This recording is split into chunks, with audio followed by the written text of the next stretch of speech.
бітіріп келіп жатқандар бар, диамант мектептер. Күрделі, жаңағы фундаменталистік қатаң патуаларымен келіп, қазір бізге Қазақстандағы бейбіт мемлекетте қиындық туындататын содан. Медресе, мектеп деу үшін белгілі бір оқу бағдарламасы болу керек. Диаманттық мектептегі ілім бұл уағызға, көбінесе насихаттыға негізделген. Мұсылмандарда дін саясат қараласпайды деген ұстаным бар ғой.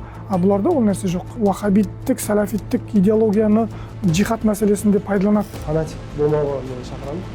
Бір ұстазға қатып қалмайды. Фанатизм бір зиян жері, терроризмді немесе экстремизмді сондай нәрсені айтып жатса да, сен оны қабылдамайсың.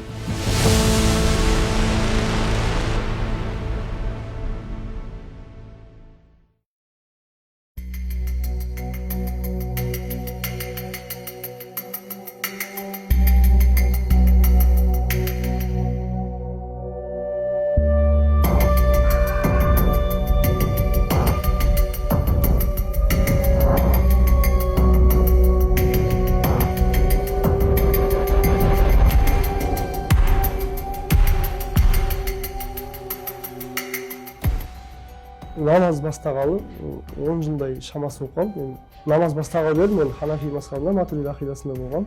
Дарымы барып деген бар еді, естіген болсаңыз. Оны тыңдаған адам жоқ қой енді. Сол кісі сөйтіп айтатын да, қалай бар солай айта берме деп ше. Менде де эмоция бар, агрессия бар, барлық адамда болады ол. Шайтанға беріліп кету, сезімге беріліп кету, ол барлығында болатын адам. Менде сол нәрсе болды. Сол қателікпен Исрафил Бегейдің осындай қателіктерін, терроризмге қатысты, экстремизмге қатысты уағыздарын тыңдатып салып қойдым. Оны мойындаймын. Арнұр Жиенбаев, Шымкент қаласының тумасы. Ол әлеуметтік желіде терроризмді насихаттап, діни алауыздықты қоздырған үшін сот үкімімен 7 жылға сотталды. Менде деламда тірлігінде кәпірлерге қарсы солымен сотталдым ғой мен. Исрафил Бегей деген кісі, ұстаз деген кейін еріп тыңдап тараға береміз да. Сол кісінің уағызына сол кезде құлақ тыңдап, сол группасына кірген болатын. Қай жыл екен нақты есімде жоқ. Сол 2016-17 шығар мүмкін. Ол жерде әркім өзінің атымен отырмайды. Куния деп айтылады, анонимный мысалы. Абу Мұхаммад, Абдуллах деген сияқты аттармен отырады. Кім екенін ол жерде білмейсіз. Ол жерде күніне 150 уағыз салынатын. Ол жерде 10-15 админ бар. Уағыздардың ішінде терроризмге қатысты, басшыға қатысты, өзге дін өкілдеріне қатысты. Олар мысалы бір жолда келіп жатса, оларға жолды бермей, оларға бір агрессивный бол деген сияқты қатаң түрде мәміле бол. Как бы второстепенный адам сияқты деп айтатын.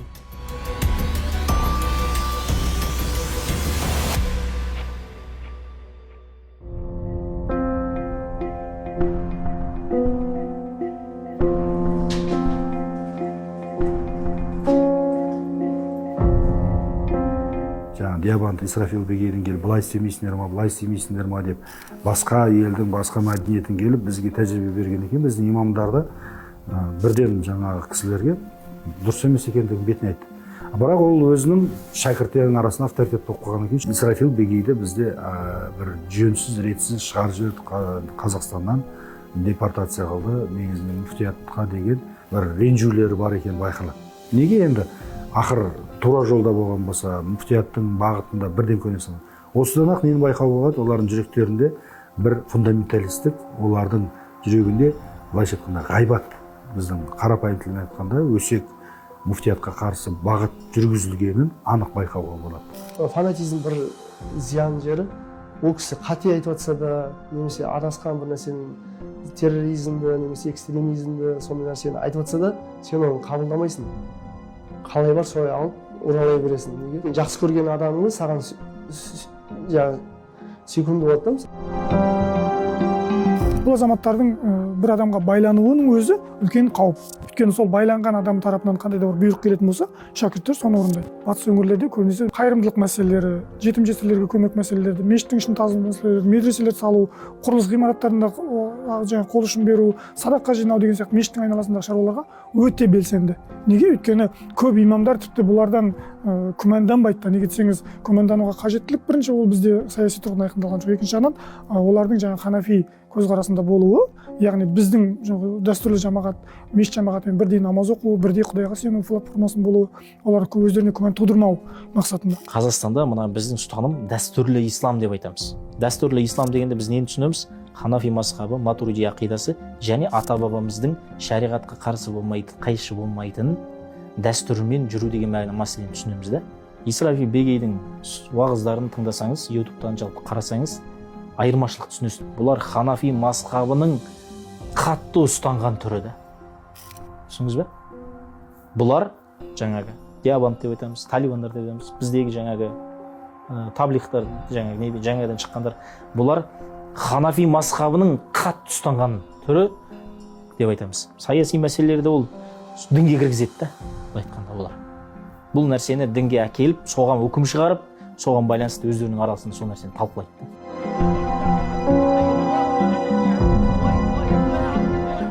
Ханафи мазхабы болып, матуриди ақидасы көрініп жүрген диабандизм школасы бар, мектебі.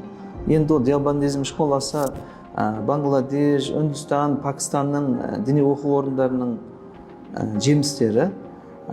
Кезінде де мына батыста Исрафи Бегейдің өзінде де бақ құралдарында мына диабандизм сүнниттік бағыттағы ханафи матуриди болғанымен, мына біздің зайырлы қоғамның құндылықтарына, салт дәстүрге деген негатив көзқарастары шығып жатты. Қорытындылай келе, бұның ұстанымы дәстүрлі танымға сай келмейтіні, Қазақстан мұсылмандар діни басқармасының тағылымына сай келмейтін деген дүниелер шығып, жалпы жат діни көзқарас деп тауып отыр. Исрафи Бегей деген кісі диабанди ағымының өкілі. Пакистанда немесе Индияда бір диабанд деген жер бар, оқу бар екен. Ол жерде в основном ханафи мазхабынан шығады деп. Бірақ оның өзінің секталары бар деп ішінде. Бірақ ол жердің өзінің фатуасы бөлек дейді. Ол сол елге арналған, біздің Қазақстанға жүрмейді деп ше. Исрафи ұстаз, Бегей ұстаз ше. Сол диабандтың несін, фатуасын біздің Қазақстанға да айтты да сол кезде. Ханафитпіз деген ойында бар. Бірақ радикализмді олар сезбейді. Өйткені эмоцияға, агрессияға беріліп, ол живой пример өзім мысалы осы жерге басылдым десем де болады. Диабанизм қандай ағым? Диабанизм қозғалысы Британ отаршылдығы кезегінде езгіге түскен Үндістан жерінде дүниеге келген діни бағыт.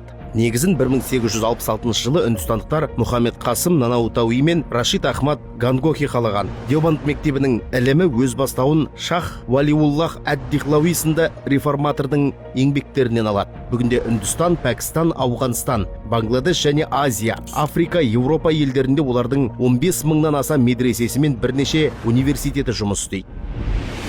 Мұсылмандарды біз оқытуымыз керек. Ағартушылық арқылы, білім арқылы, яғни мұсылмандардың басын қосу керек деген сияқты бір идеялар пайда болып, 1866 жылы сол кездегі мұсылман ғалымдары болып саналатын Рашид Ахмед және Мұхаммед Қасым деген азаматтар тарапынан Диабанд деген Делиге бір 150 шақырым жердегі кішкентай бір ауыл, сол жерде Диабанд деген ең алғаш медресе негізін қалады. Енді ол кездегі білімнің астарында не жатыр? Сол басқыншыларға қарсы азаматтардың идеологиялық дайын болуы.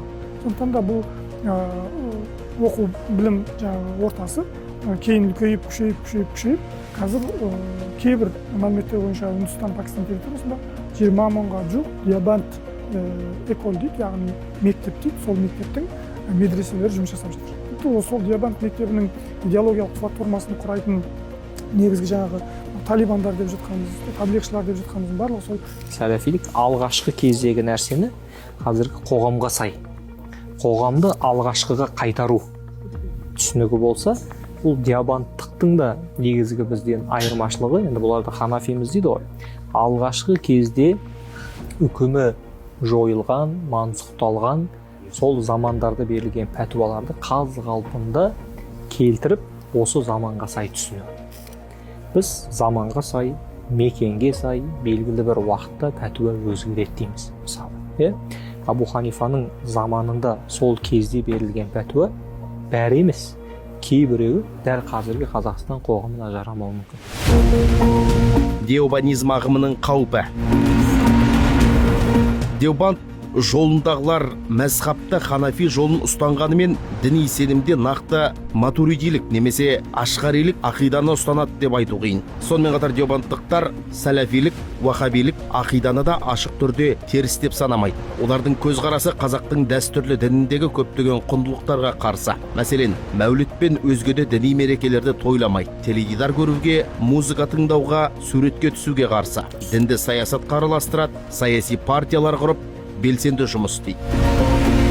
Медресе деп те айтуға болмайды шығар. Өйткені медресе мектеп деу үшін белгілі бір оқу бағдарламасы болу керек, белгілі бір дәрістер болу керек, программа болу керек, 3 жылдық 4 жылға негізделген.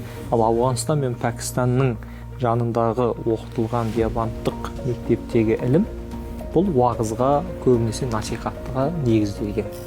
Деобандтық санадағы адамның өзін анықтау үшін қай мектепте оқығандығын, қай ұстаздан, қайдан алғандығын қарай анықтау керек. Өйткені араларында 900-ге жуық деобандтық салада оқу орны, медресе, мектеп бағыттары бар дейді. Тіпті олар қаржылық көздерді кейбір араб мемлекеттерінен қамтамасыз еткеніне байланысты уахабиттік, сәләфиттік идеологияны джихад мәселесінде пайдаланады деген мәселелер де бар.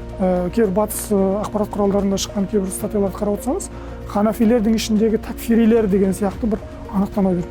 Бұл деген сөз күпірлік мәселесі, кәпір болу мәселесі, басқа да мемлекетке ұстаным, мемлекеттік саясатқа ұстаным деген мәселелерде олардың қатаң ұстанымдарға бара алатындығы. Медреселік жүйесінде көптеген өзгерістер пайда болды қазір. Қазір мысалы оларда логика пәні оқытылмайды, философия пәндері оқытылмайды. Неге? Өйткені олардың жаңағы біздің вахабиттік, сәләфиттік көзқарастар сияқты олардың адамның ойлау жүйесіне, сыни ойлау жүйесіне белгілі бір үлесі болғандықтан ол пәндерді оқыту дұрыс емес деген сияқты бағдарламалардан шығарылып тасталған. Демек, діни идеологиялық, догматикалық басымдық көбірек берілгендіктен сондай жағдайға кетіп қалған жағдайы бар. Сәләфизмде мысалы намаз оқымағанды, үлкен күнә жасаған адамдарды кәфір дейді. Мысалы жастайынан намаз оқымай келсе де бірден намаз бастаса алдын кәфір болып жүрді. Әке-шешелерінде мысалы намаз оқымай, тамақ жемей, олардың қолынан су ішпей, неге кәфір адам болған кейін бірге отырмайды асыққанда, келіндер де солай болып алған кезде мысалы бөлек шығып кетеді деген сияқты. Біздің дәстүрге де ол қайшы келеді да, менталитетімізге. Деобандизм жайлы айтатын болсам, жаңағы тікелей айтылатын жаңағы буквализмнің ол сол көріністері бар да ол жағынан.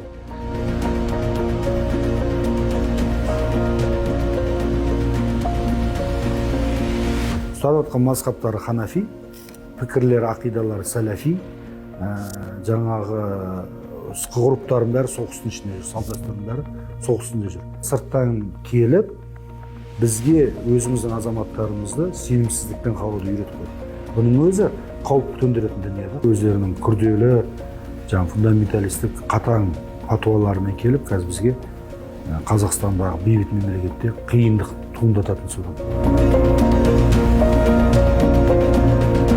Ғылыми біз өте жоғары деңгейде шығып жатыр. Қазір біздің арнамызда біздің Қазақстан мұсылмандары діни басқармасының алып отқан бағытымен ұстанып отқан діни ұстанымдарына ғылыми адамға жауап беретін, қанағаттандыратын патуалар өте сапалы. Біздің практиканы қазір көп мемлекетте санасыз жатыр. Діни білімі жоқ Арнұр ел аумағынан аластатылған ирандық қандастың уытты уағыздарын жариялаймын деп сотталды. Қылмыстық іске арқау болған материалдар өзге конфессия өкілдеріне төзімсіз көзқарасты насихаттап, фундаменталистік идеологияны дәріптеуге бағытталған. Ал Арнұр тізгіндеген телеграм-каналға мыңдаған оқырман тіркеліпті.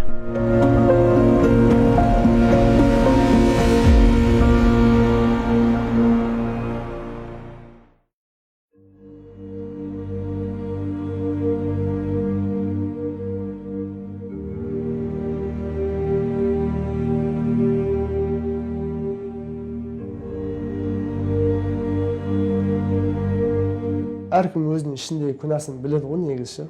Душе Алланың алдында білесіз ғой, жүрегіңде қандай не бар екенше. Сол үшін де өкініш бар да, жаңағы осынша күнәлар істедім, жазамды албатымын деген сияқтышы. Отырғаныма уже 3 жылдың шамасы болып қалды. Осы уақыттың ішінде мен көп нәрсе ойландым, былай айтқанда. Отбасым жайлы, әке-шешем жайлы, бала-шағам жайлы, туыстар жайлы. Олардан артық адамдар жоқ негізі.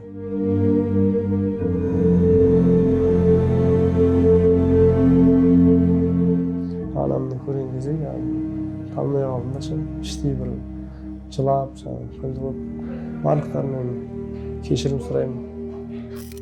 Жалпы қолданыстағы заңға сай ел территориясында ислам дінін насихаттау, мұсылман үмбетіне жеткізу Қазақстан мұсылмандары діни басқармасының құзырында. Жамағатқа уағыз айту құқығы мүфтият тарапынан бекітілген мамандарға ғана тиесілі. Ал рұқсаты жоқ адамның діни пікір жариялап таратуы заңға қайшы. Демек, бұл талапты көзге ілмеу заң алдындағы жауапкершілікке апарып соқтыратынын есте ұстау әрбір адамға міндет.